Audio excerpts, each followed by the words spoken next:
Olá! Que bom estarmos juntos novamente aqui no Mergulhando na Lição. É sempre uma alegria ter a sua companhia para a gente começar essa reflexão. E hoje, prepare-se porque vamos mergulhar num assunto que pode realmente mudar a maneira como a gente olha para a nossa própria história. Vamos nessa! E para começar essa nossa conversa, eu já quero deixar no ar uma pergunta que, olha, acho que todo mundo já se fez em algum momento da vida. Será que as nossas dores, as nossas dificuldades, os nossos sofrimentos, eles têm algum sentido? Existe um propósito por trás de tudo isso que a gente passa?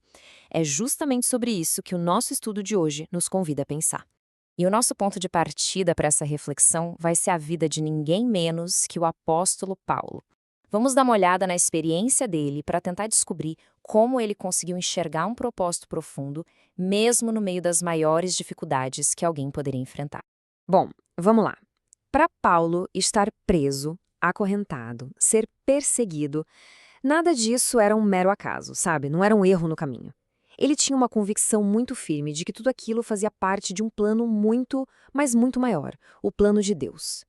O sofrimento, então, não era o fim da linha. Era, na verdade, uma ferramenta que, por mais estranho que pareça, não só não impedia o evangelho de avançar, como, na verdade, até ajudava a impulsioná-lo. E o que é fascinante é que essa tensão que se cria, porque do nosso ponto de vista, o que a gente vê, quando olhamos para as correntes de Paulo, a gente vê limitação, dor, o que parece ser o fim de um ministério, né? Parece um beco sem saída. Mas aí, quando a gente muda a perspectiva, quando a gente olha com os olhos de Deus, aquilo que parecia ser o maior obstáculo do mundo era, na verdade, o próprio caminho se cumprindo. A fraqueza humana se torna o cenário perfeito para o poder de Deus se manifestar. E nossa, essa percepção muda completamente o jeito que a gente encara as nossas próprias lutas, não é mesmo? E vamos avançar um pouquinho, porque essa ideia não se aplica só à história de Paulo, não. Ela revela o jeito de Deus agir em toda a história. É um plano gigantesco que está em plena execução. E aqui, a lição nos traz um conceito super interessante, que é uma palavra grega, oikonomia. A gente pode traduzir como administração ou até gerenciamento. Paulo se via como parte dessa grande administração divina. A ideia é que Deus não está simplesmente reagindo aos acontecimentos da história. Não, ele está conduzindo tudo com um propósito claro e perfeito. E o ponto central é este. Esse plano, ele não começou ontem. Não começou com a gente, nem mesmo com o Paulo. A gente está falando de um plano que é, literalmente, eterno.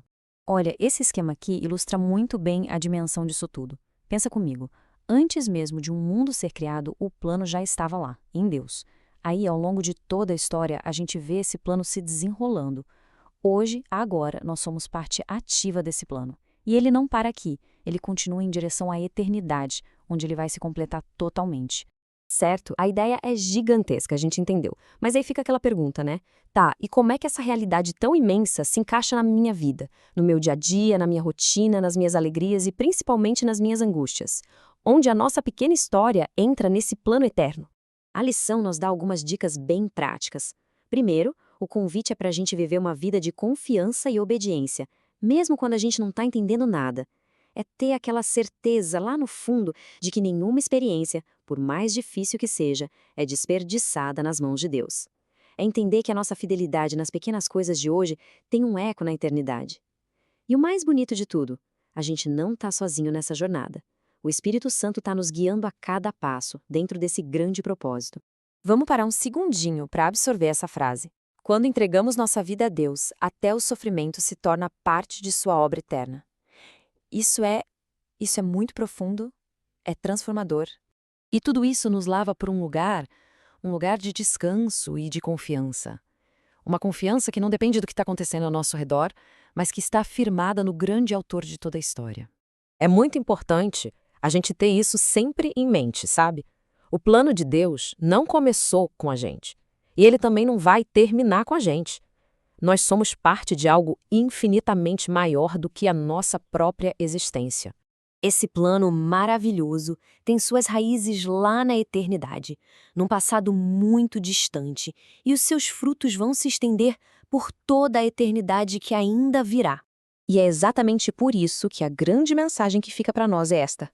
Mesmo quando o caminho parece escuro, confuso, sem sentido, a gente pode respirar fundo e confiar no autor da história, porque ele sabe exatamente o que está fazendo. E a palavra de Deus vem e sela essa verdade no nosso coração. O texto de Efésios nos lembra que tudo isso acontece segundo um plano que foi estabelecido antes mesmo da fundação do mundo. Que segurança maravilhosa essa verdade pode nos trazer, não é? Que a certeza desse plano grandioso de Deus possa encher o nosso coração de paz e de muita esperança para o dia de hoje. Que Deus nos acompanhe e a gente se encontra no nosso próximo estudo. Até logo!